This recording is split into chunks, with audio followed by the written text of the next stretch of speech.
বাংলাদেশ বেসামরিক বিমান চলাচল কর্তৃপক্ষ কর্তৃক হজরত শাহজালাল আন্তর্জাতিক বিমানবন্দর ঢাকায় বাস্তবায়িত installation of radar with CNS ATM শীর্ষক প্রকল্পের কাজে প্রচলিত ক্রয় প্রক্রিয়ার বিদ্যমান বিধান লঙ্ঘন করে প্রকল্পের ব্যয় বৃদ্ধি ও সংশ্লিষ্ট প্রশাসনিক মন্ত্রণালয়ের আর্থিক ও প্রশাসনিক এখতিয়ার লঙ্ঘনপূর্বক ব্যয় বৃদ্ধি, ব্যয় মঞ্জুরি, পরিদর্শন, অর্থ ছাড়করণ সংক্রান্ত বিধান ও অনুমোদন প্রক্রিয়ার ব্যত্যয় ঘটিয়ে অবৈধ সুবিধা দেয়া ও নেয়ার অসৎ উদ্দেশ্যে প্রাক যোগ্যতা বিবেচনায় না নিয়ে নিজেদের পছন্দের ঠিকাদার দিয়ে কাজ করানো এবং অবৈধ সুবিধা সৃষ্টির নিমিত্তে অবৈধ অনুগ্রহ এবং অবৈধ পারিতোষিক প্রাপ্তির হিসেবে নন রেসপন্সিভ হওয়া সত্ত্বেও প্রাক্কলিত মূল্যের চেয়ে অধিক মূল্যে নিজেদের পছন্দের ঠিকাদারি প্রতিষ্ঠানকে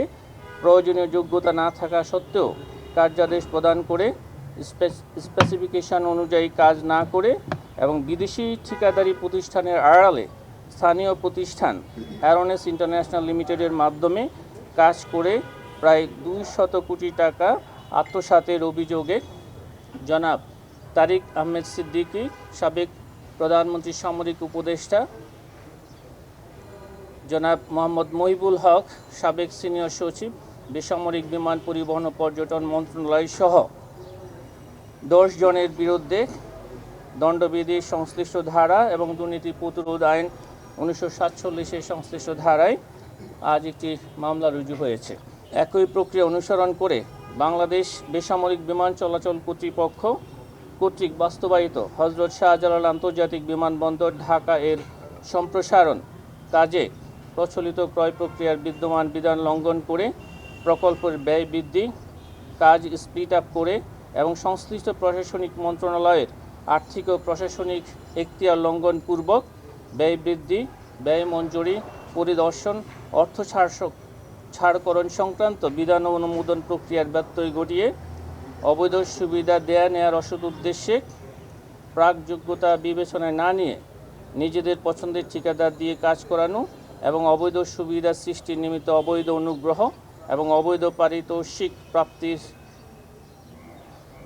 অংশ হিসাবে নন রেসপন্সিভ হওয়া সত্ত্বেও প্রাক্কলিত মূল্যের চেয়ে অধিক মূল্যে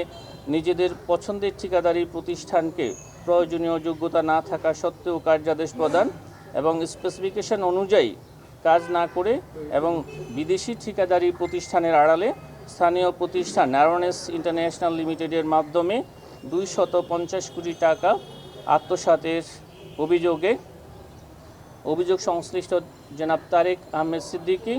সাবেক প্রধানমন্ত্রী সামরিক উপদেষ্টা, জনাব মোহাম্মদ মহিবুল হক, সাবেক সিনিয়র সচিব, বেসামরিক বিমান পরিবহন ও পর্যটন মন্ত্রণালয় সহ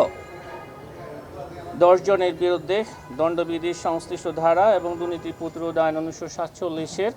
সংশ্লিষ্ট ধারায় আরও একটি মামলা রুজু করা হয়েছে। নির্বাচন কমিশন কর্তৃক নিম্নমানের ইভিএম মেশিন ক্রয়পূর্বক রাষ্ট্রীয় অর্থের অপচয় সাধনের অভিযোগের প্রেক্ষিতে দুর্নীতি দমন কমিশন প্রধান কার্যালয় ঢাকা হতে গতকাল একটি এনফোর্সমেন্ট অভিযান পরিচালনা করা হয়েছে। অভিযান পরিচালনাকালে সংশ্লিষ্ট রেকর্ডপত্র পর্যালোচনায় দেখা যায় যে ক্রয়কৃত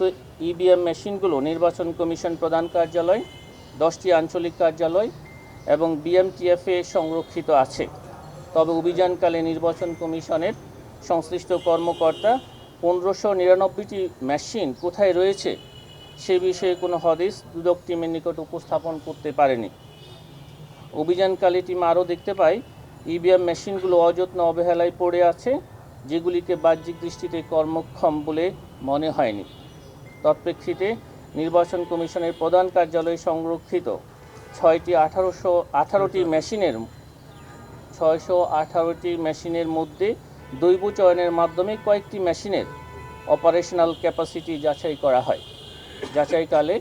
মেশিনসমূহের যান্ত্রিক ত্রুটি পরিলক্ষিত হয়, যা নিম্নমানের মেশিন ক্রয়ের ইঙ্গিত বহন করে। দুদক টিমের সাথে উপস্থিত বিশেষজ্ঞগণ ইভিএম মেশিনগুলো মানসম্মত নয় মর্মে মতামত জ্ঞাপন করেন। ইতিপূর্বে দেশের প্রথিতযশা বিশেষজ্ঞ ডক্টর মোহাম্মদ জাফর ইকবালের মতো ব্যক্তিগণ কোন ভিত্তিতে মেশিনগুলোকে যথাযথ মনে করেছিলেন সেটিও কমিশনের